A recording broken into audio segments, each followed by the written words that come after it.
بسم اللہ الرحمن الرحیم۔ صحابہ کے دشمنوں سے ایک سوال ہے کہ غدیر خم کے موقع پہ حضور اقدس صلی اللہ علیہ وسلم نے ارشاد فرمایا من کنت مولاہ فعلی مولاہ، اور ایک روایت میں فہذا علی مولاہ۔ تو تم لوگ اس لفظ مولا سے خلافت مراد لیتے ہو اور یہ کہتے ہو کہ رسول اللہ صلی اللہ علیہ وسلم نے فیصلہ فرمایا کہ میرے بعد خلیفہ علی المرتضیٰ ہوں گے۔ چلو یہ فیصلہ ہو گیا میرے نبی کا۔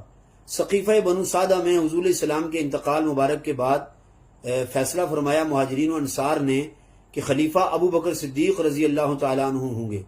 اب سوال یہ ہے کہ حضرت علی رضی اللہ تعالیٰ عنہ نے کس کے فیصلے کو مانا؟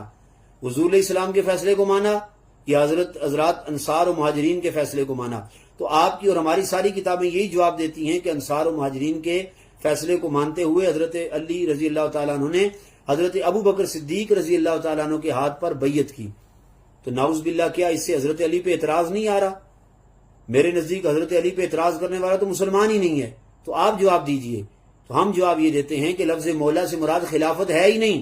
اگر اس سے مراد خلافت ہوتی اور میرے نبی خلافت کا فیصلہ فرما دیتے، حضرت علی نے گردن کٹوا دینی تھی، لیکن حضور کے فیصلے کے خلاف نہیں کرنا تھا۔ لیکن حضرت علی نے مہاجرین و انصار کے فیصلے کو مان کر ابو بکر صدیق رضی اللہ تعالیٰ عنہ کے ہاتھ پہ بیعت کر کے اہل دنیا کو پیغام دے دیا کہ من کنت مولا سے مراد مودت اور دوستی ہے، محبت ہے، اس سے مراد خلافت نہیں ہے۔